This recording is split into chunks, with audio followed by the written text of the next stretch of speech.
طيب ليه خدنا القرار دوت سنة 1990 أيام مبارك؟ علشان كان هو عايز يخف الضغط على المتحف اللي في القاهرة، لكن لظروف ممكن تكون مادية أو علمية وقفنا الموضوع وابتدينا سنة 2002. إيه بقى اللي حصل؟ إحنا طرحنا اليونسكو طرحت المشروع دوت لتقديم خرايط بس. ده احنا لسه ما كلمناش حاجه خالص، خرايط بس.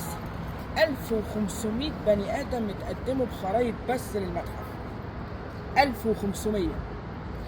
وبعدين اللي كسب الموضوع دوت هي شركه بيركس وبنج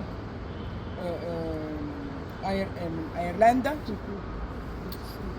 والاساس بقى ايه؟ مين اللي كسب؟ ليه كسبوا؟ يعني ايه السبب؟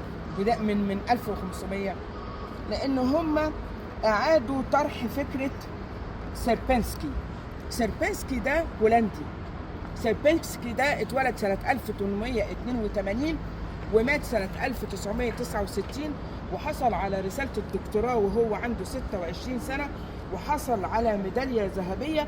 الراجل ده متخصص في اي مساحه انت عايزاها، اي مساحه، تطويع اي مساحه عن طريق الشكل الهرمي اللي ملو كل المساحات، اي مساحه صغير مليمتر.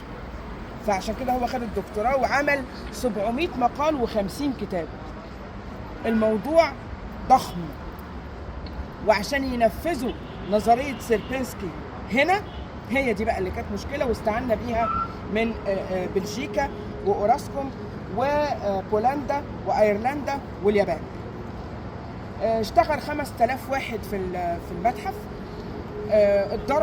اتدرب كموظفين 2000، واللي ضربتهم اليابان. الكتله بتاعه المتحف ده كام؟ الكتله 1.5 مليون طن. الكتله بتاعت المتحف 1.5 مليون طن.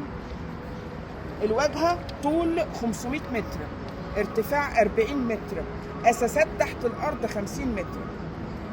المتحف واخد شكل النيزك الموجه للاهرامات.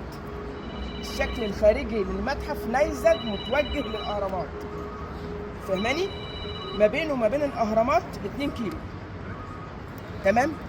المتحف دوت بيتحمل درجه حراره لحد 150 درجه مئويه.